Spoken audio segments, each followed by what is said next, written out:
Halo, assalamualaikum, berjumpa kembali di channel Siwar TV.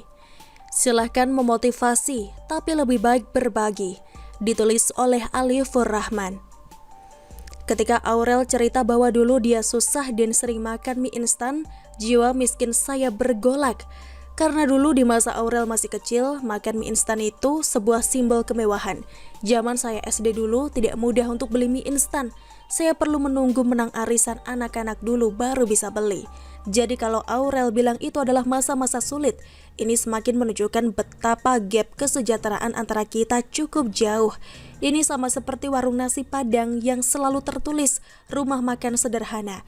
Padahal menurut saya itu sudah tidak sederhana sama sekali. Harganya mahal. Saya ingat betul ketika masih mengajar di salah satu sekolah di Bekasi, sebungkus nasi Padang adalah simbol kesejahteraan. Hanya orang-orang kelebihan duit dan bergaji lebih yang bisa beli. Kalau saya pada waktu itu hanya bisa menunggu di traktir, baru deh bisa merasakan nikmatnya nasi Padang. Jadi sekali lagi, ukuran kemiskinan dan kesusahan antara masing-masing orang bisa berbeda. Ini sama seperti cerita pengusaha senior yang sekarang sudah sukses tajir melintir. Mereka kerap bicara dulu mereka susah, ngontrak di kontrakan sempit, kemana-mana naik bus atau angkot untuk berangkat kuliah.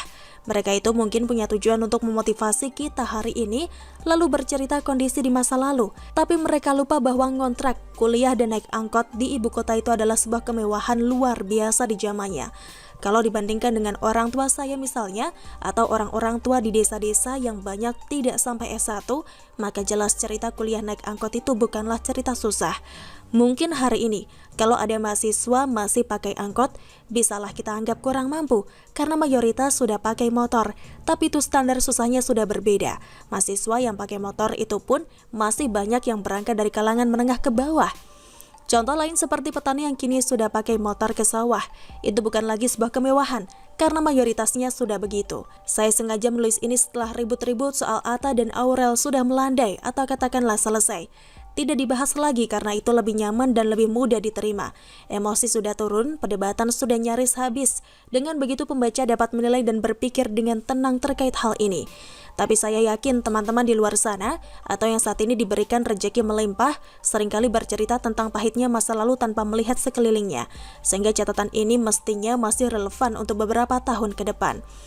Pada dasarnya tidak salah memotivasi orang untuk sukses, untuk semangat dan memiliki mental pantang menyerah, terus mencoba dan optimis dengan segala keterbatasannya, tapi memberikan harapan seolah-olah mereka nantinya juga pasti sukses, pasti berhasil. Bagi saya itu tidak lebih dari narasi para pedagang MLM yang begitu antusias dan semangat mengatakan semua orang bisa sukses, padahal diri mereka pun belum sukses. Karena kenyataannya kesuksesan seseorang tidak ditentukan oleh kerja keras dan pantang menyerah, tapi juga support lingkungan atau orang tua yang akhirnya memberikan kesempatan serta keberuntungan. Memang cerita susah di masa lalu itu selalu menyenangkan untuk dibahas hari ini. Untuk mempertebal keyakinan pada diri sendiri bahwa hari ini kita sudah lebih baik, syukur-syukur kalau mendapat pujian dari yang menonton. Tapi lain kali pikirkan dan renungkanlah seperti Aurel misalnya. Jelas kamu tidak lahir dari keluarga yang biasa-biasa saja. Ibumu Krisdayanti, bapakmu Anang Hermansyah. Sesusah-susahnya mereka dulu tetap saja artis ternama. Keluhanmu di masa-masa seperti sekarang, di saat banyak usaha bangkrut dan gelombang PHK yang besar, entah kenapa terdengar kurang nyaman di telinga kami, setidaknya oleh saya. Sekali lagi tidak salah memotivasi, tapi bukankah lebih baik bersyukur dengan cara berbagi dan memberikan sesuatu kepada orang-orang yang membutuhkan?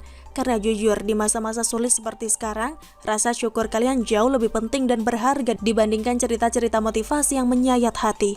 Mungkin lebih konkretnya begini, buat kalian yang hari ini masih diberikan kelimpahan, tolonglah kanan kirimu yang sedang berjuang mencukupi kebutuhan keluarganya. Begitulah kura-kura. Bagaimana menurut Anda? Silahkan tulis komen Anda di kolom komentar. Jangan lupa untuk like, subscribe, dan share. Siwar TV pamit, sampai jumpa. Wassalamualaikum warahmatullahi wabarakatuh.